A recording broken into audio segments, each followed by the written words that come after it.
In our first story, Behind Mansion Walls, a perfect country manor It was a mansion in every sense of the word. holds a dark and chilling secret. About where I was standing, there were human teeth. And later, raised in riches, From the time he turned 18, he got access to the Vesti millions. destined for disaster. He cut her head off to hide the evidence. I'm Christopher Mason. Charm and money go hand in hand. A winning smile can seal a multi-million-dollar deal, but it can also send the unwary to an early grave. Beware the devils in disguise.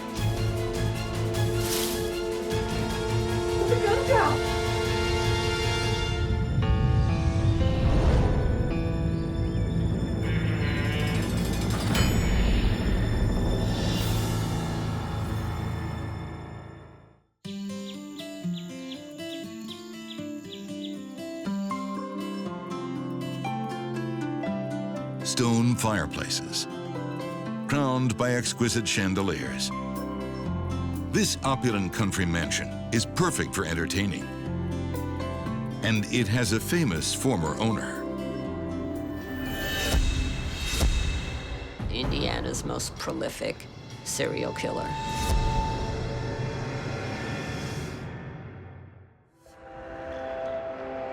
Indianapolis, Indiana. The big Midwestern city with a small-town feel.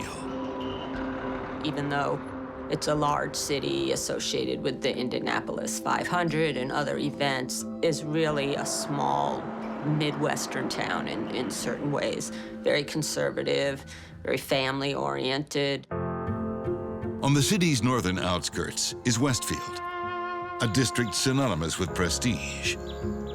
You can find houses that range in value several $1 million. And I'm talking about maybe 30 or 40, $50 million houses. One of those sprawling estates is Fox Hollow Farm. In 1993, it's home to Herb Baumeister, his wife, and 3 children. A mansion bought with the profits from his successful chain of retail stores. It had a beautiful Tudor home, 18.5 acres, long driveway. It was a mansion in every sense of the word. It was very picturesque. It was a very nice piece of property. Herb was said to be a devoted father, and that was something that was very important to Julie. Herb and Julie appeared to live a fairy tale. But like the ivy climbing over the windowsills of their Tudor mansion, tendrils of disquiet crept into their marriage. The first hint that something was awry appeared just months after their wedding, when Herb was committed to a psychiatric hospital. About 6 months after they had married, his father had him committed. And I remember asking her, you know, how she felt or what she made of that. And she said she just never asked. Julie never discovers that Herb was once diagnosed with schizophrenia. I think that's somewhat telling because over the years, there seemed to be a lot of things she didn't question. Frank conversation isn't the only thing missing from the Bowmeisters' marriage. She did tell me that over the course of what I believe was a 25-year marriage, that they actually had sexual intercourse 6 times. She never saw Herb nude, and she said it was because he was self-conscious because he was so tall and thin. But over the years, money makes up for the lack of passion. Until that, too, becomes scarce. Their financial success was declining. The Bowmeisters' retail business empire begins to crumble. I think that did put stress on their marriage. To escape the arguments, Julie begins to spend more and more time apart from her husband. She would take the children to a lake house that was owned by Herb's mother. And maybe she also welcomed the opportunity to get some time away from Herb. In the summers of 1993 and 94, Herb has Fox Hollow Farm to himself, with plenty of spare time.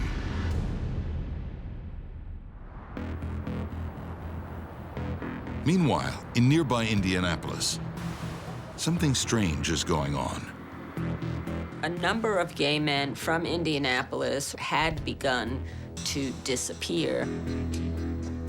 People were missing that shouldn't be missing. One man who went missing was named Alan Broussard, and his mother ultimately contacted a private detective named Virgil Vandegrift to try and find out what had happened to her son. Virgil Vandegrift has only been on the case a week when he's contacted by the mother of another missing man, Roger Goodlett.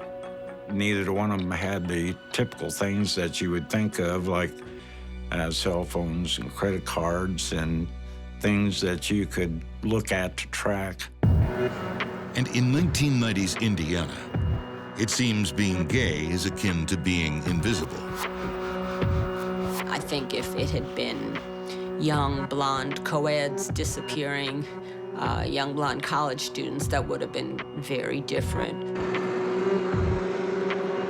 Some of the victims' families tried to contact the police and the media, but they just weren't interested. So Vandegrift and his team print missing persons posters to try and trace the men's final steps.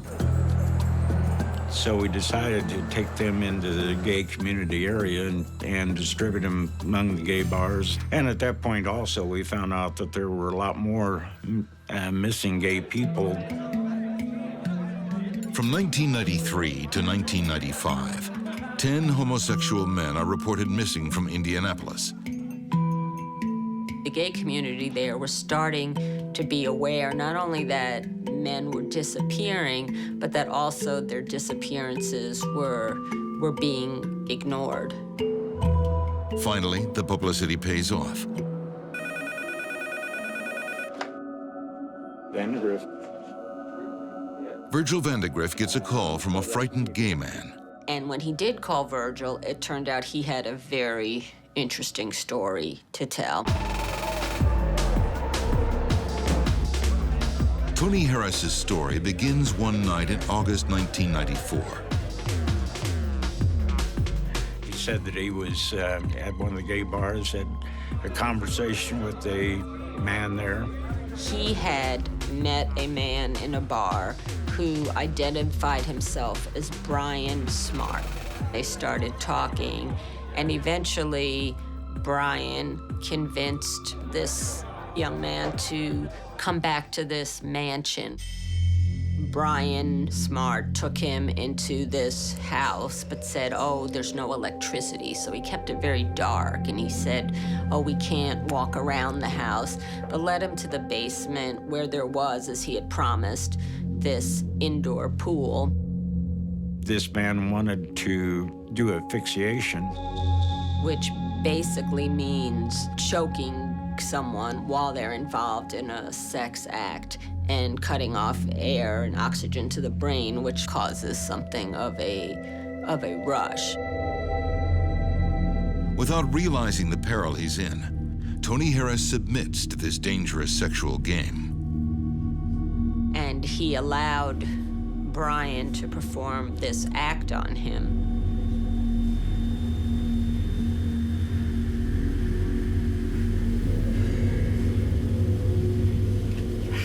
But when he felt he was starting to apply too much pressure, he pretended he had passed out. And he heard Brian saying, "Are you there? Are you okay?" and then he surprised the guy by letting him know that he wasn't dead. I'm sorry. It's okay. Just relax. Tony Harris talks Brian Smart into driving him back to the bar. Shaken by the encounter, Tony telephones Vandegrift, telling him if he wants to find the missing men, he should start by finding Brian Smart. This young man was immediately convinced at that point that Brian was involved in these disappearances. There's just one problem. When Virgil tracks down local men named Brian Smart, none fit the description given by Tony Harris. The trail goes cold. He pretty much disappeared, and there weren't more disappearances for a while, which sort of hindered, obviously, the investigation. But Virgil Vandegrift doesn't give up. He's got a hunch that as long as this Brian Smart remains at large, men will continue to disappear. Part of my training was profiling of types of people that could commit certain crimes. I was convinced that we had a serial killer.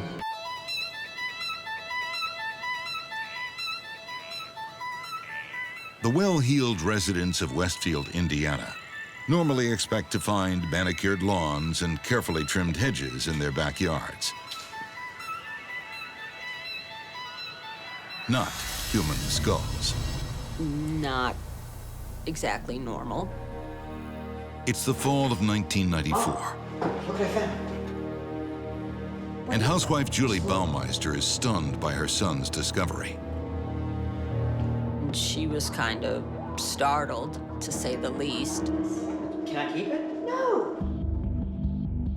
But when Julie's husband Herb gets home, the mystery of where the skull came from is quickly explained. How's your day? She obviously asked him about this, What I found? and he said, "Oh, it was my father's skeleton from medical school." Can I have it? His father had been an anesthesiologist. Who's that? Somehow it got out into the woods. I think he had some explanation that somebody got into the garage or animals got it or what have you. We're gonna get rid of it. Julie just accepted what he said at face value, but it was a rather odd discovery. Human remains in the backyard. An odd discovery with an even odder explanation. For the moment, Julie accepts her husband's word, but not everyone has such faith in the goodness of humanity. When I looked at what our investigation was showing at that point, I was totally convinced that there was a serial killer involved. Virgil Vandegrift is investigating the disappearance of men from Indianapolis gay bars. He's been contacted by Tony Harris, who believes he had a narrow escape from a man who could be a killer. The guy gave him a name of Brian Smart. Just relax. It's okay. It's okay. But a search for men named Brian Smart leads to a dead end. So Vandegrift asks for details about the mansion where the encounter occurred. Where was it? And who lived there? He could tell they were driving north into what he told us was rich people territory. He saw some horse farms, so he had an idea of where they were, but it was dark and he couldn't really see. He also said that the property had a sign. It had something farms on it. Tony remembers seeing some strange objects in the house. This young man was able to walk around the house, and he saw some children's toys. He said, "Oh, that's kind of strange." And then he saw 2 different bedrooms, one that had women's clothes. So he thought maybe he's a cross-dresser. What he found also bizarre is he said it was kind of dirty and had mannequins all through the house. Some of the mannequins were in odd positions, like one was like it was getting something out of a cabinet. Another one was dressed up in a lifeguard outfit sitting on the edge of the pool. Virgil Vandegrift presses the witness for more information. anything at all, and is told the property had a long, distinctive driveway. We went and got aerial photographs of the entire area, looking for a large building that would be sitting back off the road with a curvy driveway. And 20 miles north of Indianapolis, they spot a property that matches the description. Is this the dark, mannequin-filled mansion? An investigator takes Tony Harris for a closer look. Nobody was home at the time, so he was able to get out and walk around the house. And he could look through the window and see that it had an indoor pool. Tony Harris is almost certain that this is the property where he had his encounter with Brian Smart. But who owns it? We researched the property tax records. We found out that the person paying the property taxes there was a Herb Baumeister. Herb is a family man. Local police can't believe that he has anything to do with the missing men. Law enforcement agencies in Hamilton County, which is where the property is located, were just not cooperative at all.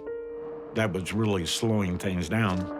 At the time, I thought, well, they were just trying to protect some rich people in a high-class area. Police say there's not enough evidence to question Bowmeister. So Tony Harris gets some more. About a year later, he was at one of the bars, and lo and behold, there was Brian, who obviously had been keeping a low profile, but there he was. And as he had been instructed to do by the police, he followed Brian out of the bar when he left, and he was driving the same car he had driven when Brian had taken him to this mansion. And he wrote down the license plate and gave it to the police. Lo and behold, it came back registered to Herb Baumeister. Indianapolis police visit the Bowmeister mansion and find Julie home alone. They knocked on the door, and they said they were there to investigate a homosexual homicide. She said, "What is a homosexual homicide?" She just said, no, that can't be, and didn't cooperate. But then Julie remembers the skull that was found 2 years earlier. And in June 1996, while Herb is away at the lake house, she allows police to search Fox Hollow Farm.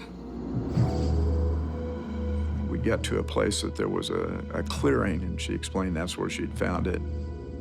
While she was talking, or we were ready to walk away, one of the officers noticed a bone, and it looked like the humerus.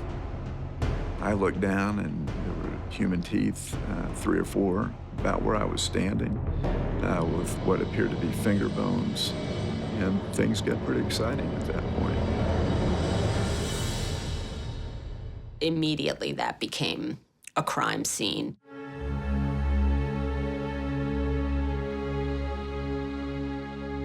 In the end, they found the remains of 11 different people. Is this some special place where Herb would have been? There were some remarkable occurrences during that search. In that evening on the news, they found a bone. One of the lab technicians out at Hamilton County Sheriff's, you could see her pick it up, and there's dangling from the bone was a pair of handcuffs. The discovery of human remains sends chills down the spines of some local residents. Eventually, when neighbors saw what happened, they told the police, you know, we found some bones in our yard too.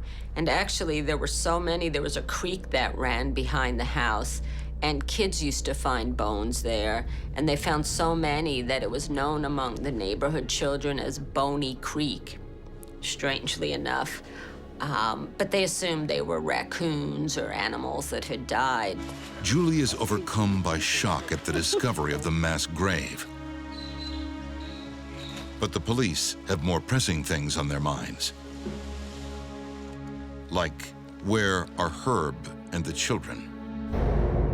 Actually, her daughters were with her, but their son was with Herb at the lake house that his mother owned. Frankly, my thought was, she's safe, but is her son safe? I was really concerned about that. And in my own mind, I was thinking what I needed to do so I can retrieve the boy. Julie's attorney, Bill Wendling, fears for what may happen if Herb hears of the discovery at Fox Hollow Farm. He arranges an emergency child custody order. It allows sheriffs to confront Herb at the lake house and take his son to safety. But they don't have enough evidence to arrest Herb. But by the time the police went back to the lake house, when there was enough evidence to arrest Herb, he was gone. Despite the thousands of bones in her yard, Julie Bowmeister still holds out hope that her husband is not involved. Julie Baumeister said, I'm not sure that Herb has done anything out here wrong. She said, because I thought, knowing Herb, I thought that maybe he'd kill himself if he was really involved in this. And he had, you know, if that hasn't happened, I don't know if he's involved in this. I thought it was kind of an odd statement that, you know, she knew him better than me. With Herb on the run, the discoveries at Fox Hollow Farm make headlines across the nation.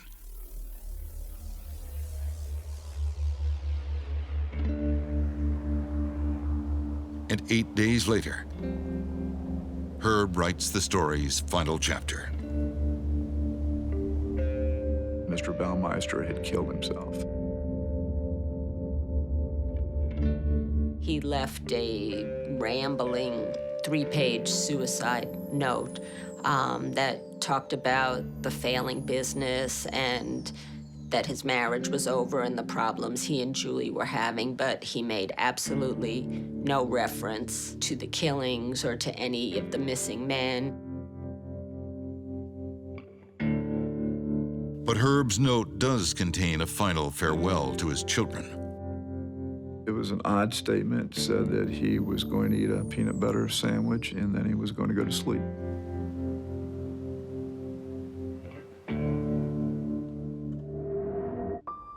That morning, attorney Bill Wendling is tasked with informing Julie of her husband's death.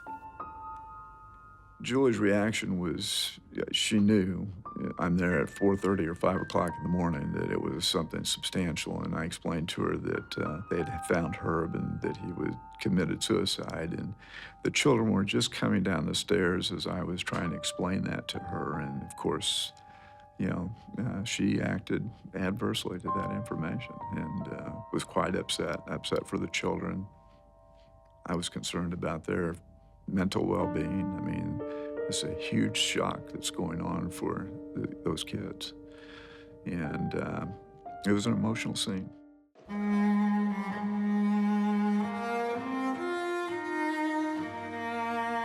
Soon after, Julie Bowmeister and her children move out of Fox Hollow Farm. They turn their backs on the leaf-strewn yard, drive up the long, curved driveway, and try to start again. She went from living in $1 million estate to literally seeing her life fall apart, her husband of 25 years be accused of unspeakable crimes, and before he could say anything, take his own life. But I believe she and the children have tried to rebuild their lives as best they can.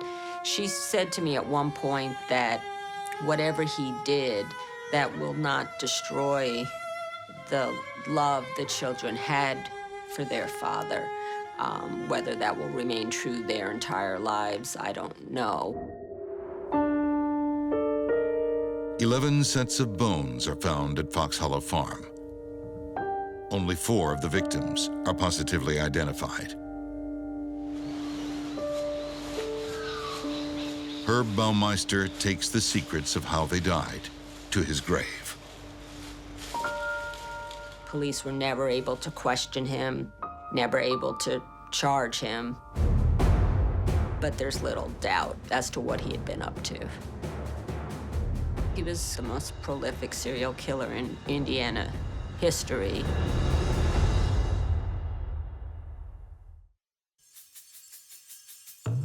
From the start, Virgil Vandegrift believed a serial killer was involved. And Herb Baumeister turned out to be a perfect fit for the profile Vandegrift created. So at the time, my profile said that he would be a white male, no later than the age of 40, that would be educated, married, had children, fitting within the community. No one would suspect that he would be a serial killer, not even his wife. And according to Vandegrift, Herb's suicide also fits with the profile of a serial killer's psyche. A true serial killer is, I'm in control, and you're not going to get any information because I'm in control. A true serial killer will take the information with him to the grave. And it's not just Fox Hollow Farm's secrets that Bowmeister might have taken to his grave. Many believe he may also be responsible for murders of homosexual men found in neighboring Ohio in the late 1980s. Herb has been suspected of possibly being a serial killer known as the I-70 Strangler, which is named after a interstate that runs through Ohio and Indiana. I had the opportunity to meet with and talk with investigators from Ohio. And it is clear to me that before Mr. Bowmeister bought the property in northern Indianapolis area, that his victims would be picked up and then he would drive over to Ohio and get across the border and dump their bodies. Perth, Australia, has been called the most remote city on Earth. 10,000 miles separated from North America. Europe is 20 hours away by plane. For some, the isolation is intolerable. For others, it's part of the attraction. What better place could there be to hide from your past? It's kind of odd who he is, what he had done, and he's here and nobody knew it. I'd used that term, your jaw dropped, many times in my life. I'd never actually seen it happen until I broke the news that this man had killed his wife and chopped her head off with an axe.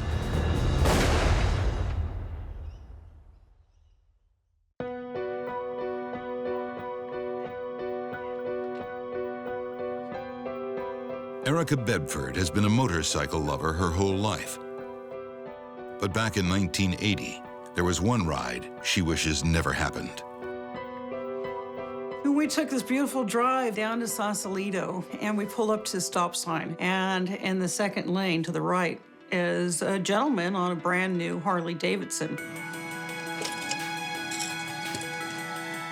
Lovely day for a ride. The man straddling the glistening motorcycle No, I just love it out here. is a refined Englishman named Michael Telling. He met me at Sausalito. Didn't know anything about him. He seemed like such a nice country gentleman.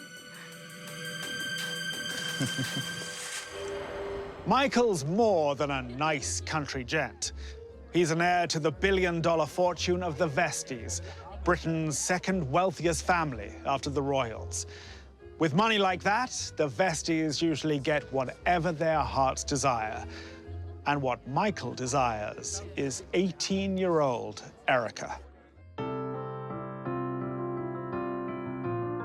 He'd been so taken by Erica Zumstead that on that occasion, the first meeting, he bought her an opal necklace. I said to my father that evening, I said, please, I don't want to hurt Michael's feelings. I like him, you know, but I'm not comfortable with this person buying me things, and I'd like to be his friend. So, Dad, could you talk to Michael and tell him I'd rather be his friend? And so Dad said, well, maybe, you know, my other daughter, you could visit for a little while. Erica's sister Monica is 6 years older and a recent journalism school graduate. Within a week, he'd arranged for a meeting with the older sister, with Monica, and he transferred his first affections from Ricky to Monica.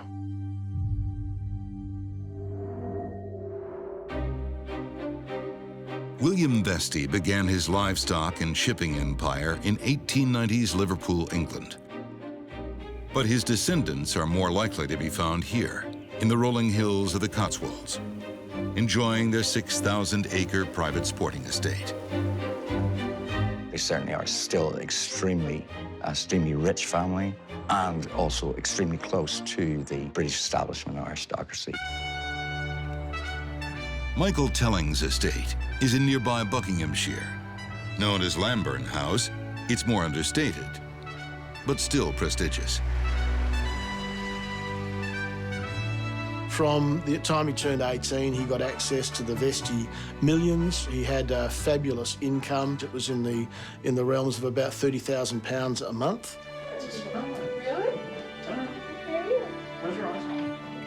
It's into this world of wealth and privilege that Michael brings his new California bride, Monica.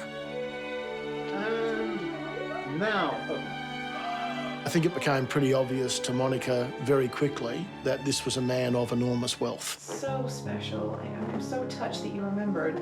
Thank you. But it's not just vast sums of money that attract Monica to this British gent. There is no doubt that Michael had some ability to present himself in a very beguiling way. He certainly told lots of fanciful stories about his past, and it appears that Monica fell for that. Thank you. Michael didn't have to work. Monica didn't have to work. She had tons of money to spend. A young married couple, and having a blissfully wonderful time. And the early days of their marriage sound terrific. But wedded bliss is not to last. In less than 2 years, Michael is living alone in Lambourne House. He says his marriage is over. Michael told everybody Monica had left him. He would be telling them stories about how that she's returned to the United States.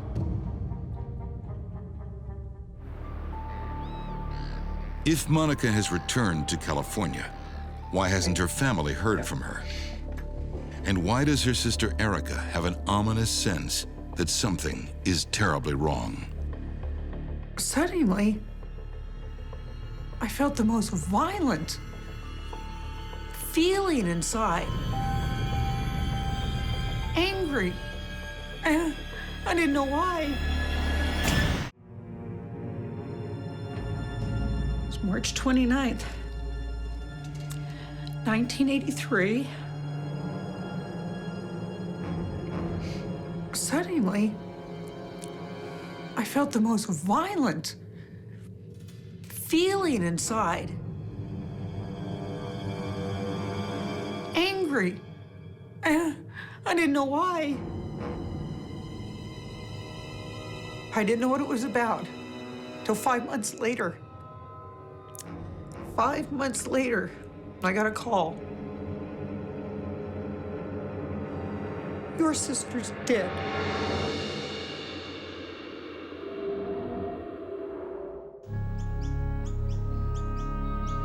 A week before that phone call, a man had discovered a decomposing body in an English forest. But identifying it proves difficult. It was a headless corpse.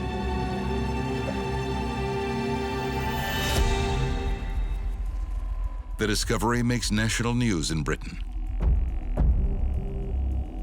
In an effort to ID the victim, police released details of the clothing worn by the corpse. The pictures of that clothing send chills down the spine of one reader. She last saw it worn by 26-year-old Monica Telling, wife of the Vesti heir, Michael Telling. Is it just a coincidence that no one's seen Monica for 5 months? She contacted the authorities and said, you know, Monica's been gone a long time. That shirt looks very familiar.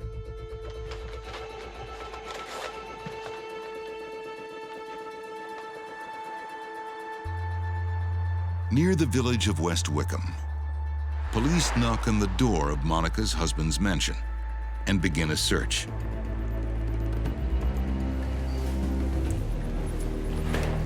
And then in one of his favourite Mini Coopers, they uncovered, most gruesomely, Monica's head.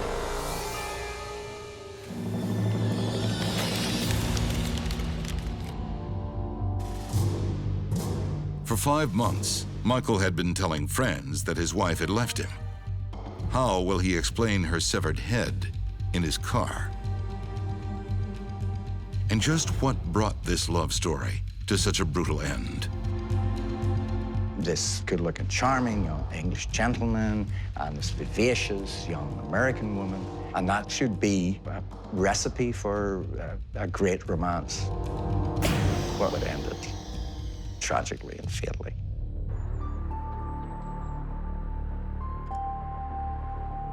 Police question residents of West Wickham and discover that in the lead-up to Monica's murder, all had not been rosy at Lambourne House.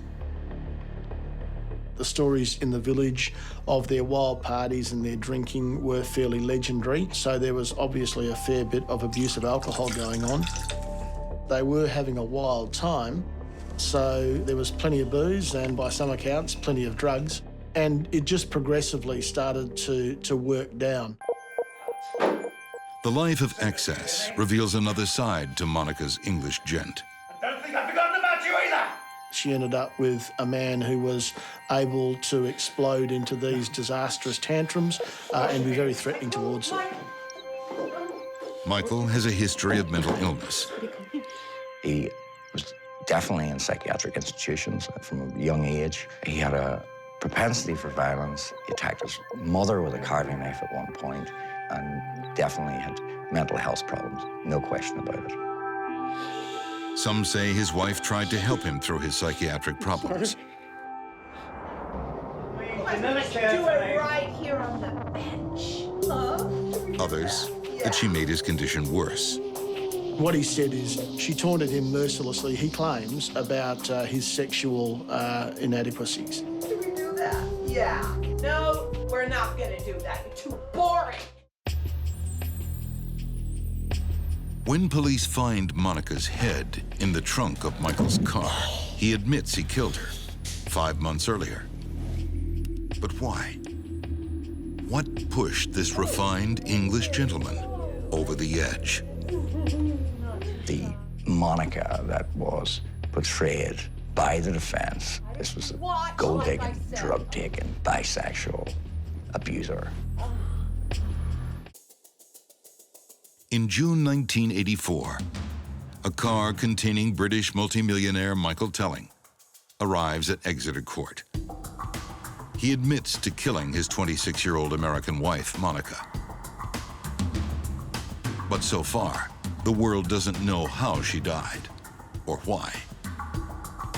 Michael Telling was able to get his very best defense team. And that defense team set out to make sure that Monica was portrayed in a very bad way. Michael's lawyers try to prove he was driven to kill by his wife's behavior, and they present a defense that will shock the court. See? You're so nasty. Like this. There was an elaborate story told about lesbian encounters, about him being embarrassed that she was pushing into his face and constantly taunting him. This is what I want. And that was the defence that he took to court. The Monica that was portrayed by the defense, this was a gold-digging, drug-taking, bisexual abuser. According to the defense, it was years of this abuse that compelled Michael to snap one day in March 1983. Ooh, you've got your little gun, Michael. What are you gonna do with it? Shoot me? All we know is what Michael said in the court. Why don't you shoot me? Hit me right here. There was a confrontation. She was taunting him about his sexual behaviour. I could do it right here on the bench, Michael. No, you wouldn't do that because you're too boring.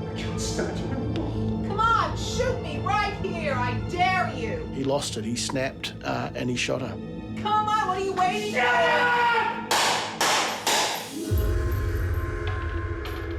Psychiatrists testify that Michael was driven to murder by an irresistible impulse. What they wanted to do was to make sure that he wasn't convicted of murder, that in fact, the jury would come back with a verdict of manslaughter through diminished responsibility. The way that they did that was to assassinate the character of Monica. The portrait painted by the defense is one that Monica's sister Erica doesn't recognize. She wasn't a failing, blubbering drunk. She wasn't a money grabber. She wasn't a lesbian. None of it's true. Monica's family believe that Michael planned the thing meticulously, that he bought the gun with the express purpose of killing Monica, and that the way that he then treated her body afterwards and the eventual dumping of it was part of a plan that he had well before he shot her. As far as I'm concerned, my feeling is it was premeditated and it was murder. You, ungrateful, common, social climbing tart!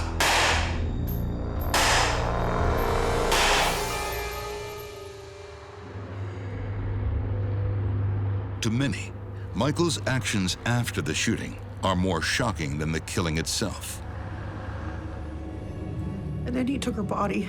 I think he moved it to one of the bedrooms. Then he moved her body to the sauna. She sat there for 5 months.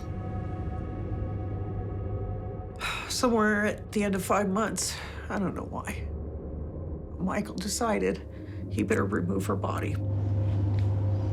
He took her body 130 miles away to Exeter, and he dumped her body. And right there is where he decapitated her. He took an axe and cut her head off.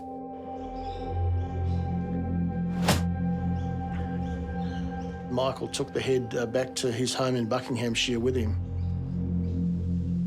Michael later says he did this because he wanted part of his beloved wife with him always at Lambourne House. But is that the real reason? This was either an expression of his still undying love for her, that he wanted to keep a part of her, or it was a way of avoiding the dental records if the body was found, so that it would make it more difficult to identify the body. Michael didn't cut her head off because he couldn't do anything to her head. He cut her head off to hide the evidence.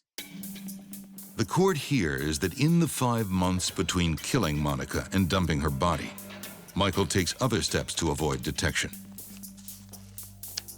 He uses Monica's ATM card to make it appear that she's still alive, and even hires a private detective My wife's gone missing. to look for her. I need you to find her. Michael Telling set out a very clever false lead. He hired a private eye and set the private eye to work, allegedly looking for his missing wife. There is evidence that Telling concealed his crime and that it may have been premeditated. But in June 1984, a British court acquits him of murder. But he was found guilty of manslaughter due to diminished responsibility. He was given a life sentence. Even in prison, Michael allows himself little luxuries. While he was awaiting trial, he had sizzling steak dinners delivered to his cell and washed them down with a glass or two of claret. Now he's a convicted killer. Those privileges are curtailed. But he can take solace in the fact that even while he's behind bars, his wealth is booming. While in prison, he was still having money into his bank account from the trust. And this is substantial amounts of money, running probably into millions. In Great Britain, a life sentence in many cases means just 10 years in prison. Michael Telling is released in 1994. Within weeks, he had left the country, travelled to Australia, and bought a $750,000 Australian dollar house. Michael begins an anonymous new life in a new country. No one uncovers his dark past until 2009, when journalist Paul Murray receives a tip. I got an email from a person who reads my column in the newspaper saying that she had a story to tell me about a man who had recently died and he had a fascinating past and that I should look into it. Soon after Michael Telling's death from diabetes at age 59, his face once again graces a newspaper's front page. Well, they found out about his past when my story made page 1 of the newspaper. Everyone who knew Michael Telling in his time here in Perth, yeah, they got to know about it.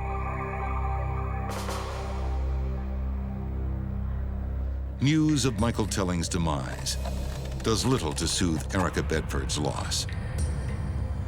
A loss she believes she sensed back on March 29th, 1983. I felt Monica. I felt her die. People think that's crazy. I don't give a rat's you know what, because I literally felt the fear, the horror, the trauma. That this man had the capacity to do that to someone he'd fallen in love with only 2 years before and brought to the United Kingdom to have a wonderful life together. That's the thing that absolutely shocked everybody. On the surface, they had it all: money, charm, and grace. But deeper down, a dark side was waiting to burst forth. Herb Baumeister's family man facade concealed a lethal lust.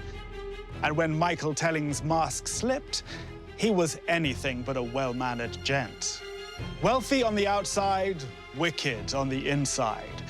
Malice hid beneath the skin of these devils in disguise. Till next we meet behind mansion walls, I'm Christopher Mason.